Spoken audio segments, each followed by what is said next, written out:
The soil here is heavy clay. Root vegetables don't grow all that well. They get a little deformed, but it's still not bad for the radishes. The spinach I chopped down a couple of weeks ago has come back with some real vigor. The lettuces, well, they do very well here, but unfortunately it's more than we can eat, and they're starting to bolt and go to seed. But still you can pick some out that are half decent and usable. I'll often use the outer leaves in braised lettuce. It's a good vegetable. Now when they start to bolt like this, I cut them off fairly low but leave a few leaves on. You'll get some side shoots coming back up again, and you'll be able to pick off individual leaves for salad later on in the year.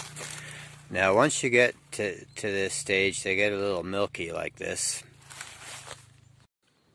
What I do is I cut them back till I don't see much milk anymore. Okay, that's the second cut. It's still giving off a little bit of milk, but that's okay. We'll wash it down real good, and then when we get into the kitchen, we'll pull off individual leaves. And I'll probably cut them about here, and that should get rid of any of the milk. The milk is very bitter, so you don't want it. But inside, you're going to see some nice, crispy young leaves, heads of romaine. Excellent for salads or sandwiches.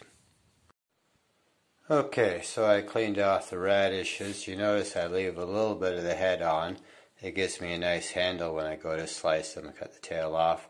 Wash them with some clean water before I put them in the fridge.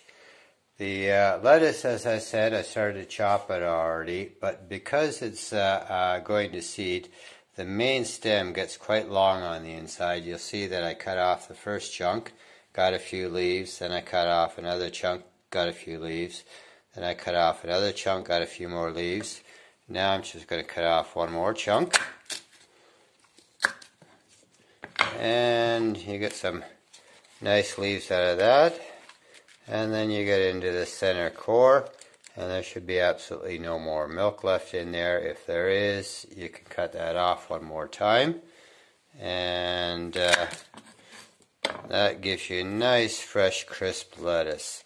This has been washed again with bottled town water rather than the agricultural water. The agricultural water here is very clean, so it's no problem. But just anyways, I use the town water. Now I leave this to drain off a little bit overnight. Unfortunately, I don't have a salad spinner, but we put that in the fridge, and by the morning it's good and it's nice and crisp again.